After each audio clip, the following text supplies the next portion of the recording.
നമ്മളെല്ലാവരും ഇന്നലെ ഡൽഹിയിൽ നടന്ന രാഹുൽ ഗാന്ധി നയിക്കുന്ന ഒരു സംഭവം കണ്ടു. അതിനെക്കുറിച്ച് മനസ്സിലാക്കിയതാണ്.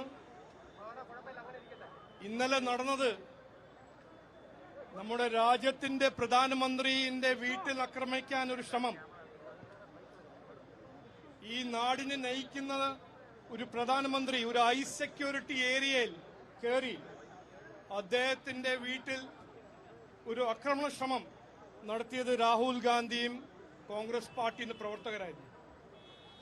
12 കൊല്ലം ഈ നാടിനെ നന്നാക്കി രാജ്യത്തിന് നന്നാക്കിയ പ്രധാനമന്ത്രിയാണ് നരേന്ദ്രമോദിജി.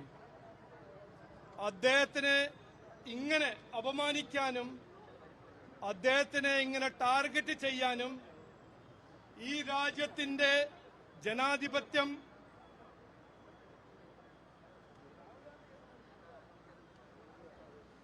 മറയ്ക്കാനും ഞങ്ങൾ കോൺഗ്രസിനെ സമ്മതിക്കില്ല, അട്ടിമറിക്കാൻ ഞങ്ങൾ സമ്മതിക്കില്ല എന്ന് ഇന്ന് പറയാനാണ് ഇവിടെ എത്തിയിരിക്കുന്നത്.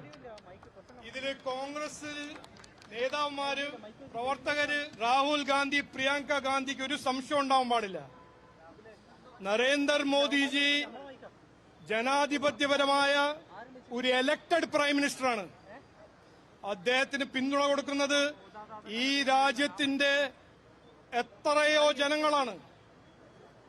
ഒരു ലെജിറ്റിമേറ്റ്, ലോകത്തിന്റെ ഏറ്റവും വലിയ ജനാധിപത്യത്തിന്റെ ഒരു ലീഡറാണ്.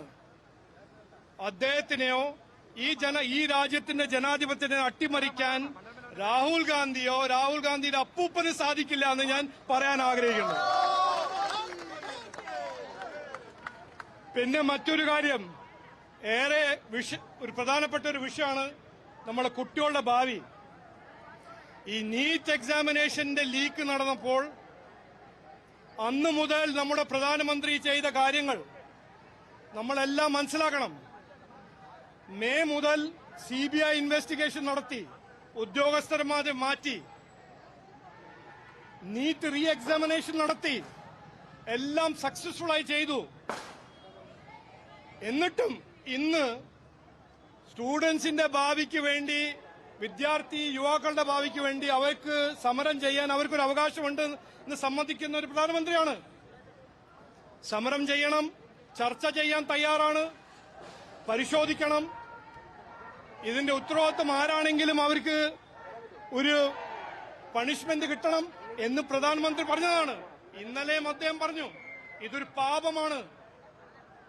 അപ്പോൾ കൃത്യമായി BJPയും നരേന്ദ്രമോദി സർക്കാരാണ് കുട്ടികളുടെ ഭാവിക്ക് വേണ്ടി 12 കൊല്ലമായി അധ്വാനിക്കുന്നതും ഇനിയും അധ്വാനിക്കും, ഇനിയും പ്രവർത്തിക്കും. ഇതിൽ ആർക്കും ഒരു സംശയം ഉണ്ടാകാൻ പാടില്ല.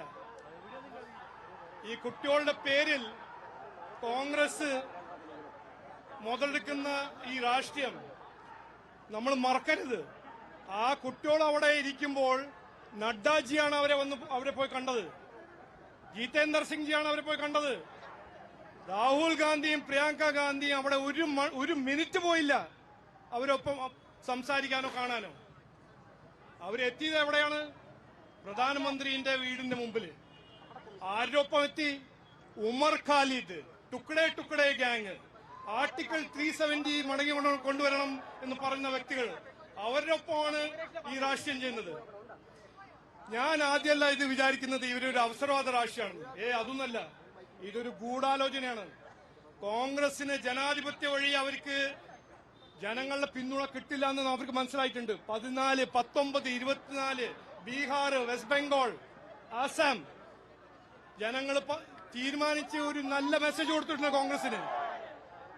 അപ്പോൾ ഏതു വഴിയാണ് അവർക്ക് ഇനിയിപ്പോ ഭരണത്തിൽ വരാൻ ഒരു സാധ്യത? ഇങ്ങനത്തെ ഒരു ഗൂഢാലോചന.